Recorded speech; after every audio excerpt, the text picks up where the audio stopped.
I knew how to fall and roll up into a ball. Had a few concussions back in my 20s, learned how to fall properly. So when I saw it come to me, I rolled up into a ball, and then the whole bottom part of the van was gone. And the guy who drove the car got out and he said, "Are you all right?" And I'm like, "Have you got a knife? You need to cut me loose," because it was all mangled up my seatbelt. Anyway, I climbed out of the van through the window. And he kept saying, "How come your legs aren't damaged?" It's because I'd rolled up to a ball. But what he said was absolutely fascinating. I drive this road every single day. I know that bridge by heart. He had a voice in him that said, "Keep driving, keep driving, keep driving." That's quite far out. So I lost everything, and then the van was written off as well. And it's moments like that where you really feel like, okay, why am I doing this? What keeps me going? And sometimes we do need some serious encouragement, and knowing that it makes a difference. It's pretty hard. I don't know if you've got that too, moments where you go like, has it meant anything to anyone what I've done? And then sometimes you get an email from somebody saying, "Oh, your production changed my life," or something like that. And you go, okay, it is doing something, but it's not the easiest journey. And I know that from you as well. I mean, censorship in your case already happened.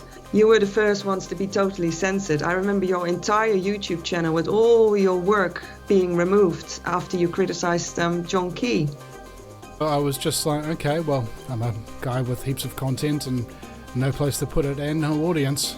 And then of all days, Guy Fawkes Day, my channel just popped back up all of a sudden. And so I was celebrating, I was out on the deck having a drink while all the fireworks were going off around me on Guy Fawkes Day, having my channel brought back. It was just like, whoa, that's got to mean something. This whole journey, I think for me, it started as a sense of rude awakening when I got arrested when I was a kid, really. I was 19.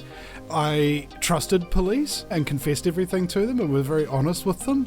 And then they made up evidence, even though they had my full confession, and then used it against me. That was where I got complex post-traumatic stress from. And then after my second rude awakening, which was going into employment, being fired because I wrote a 7-page essay about what was wrong with the company and how to improve it in multiple different departments. My boss didn't like that and didn't pay attention to my recommendations and instead fired me. Ever since then, it's been very, very difficult to have the idea of working for the state, which I don't trust because they traumatize me, or working for private corporations, which I don't trust because they traumatize me. And both are like betrayal. So what do you do when you can't work privately or publicly? You must work for the truth.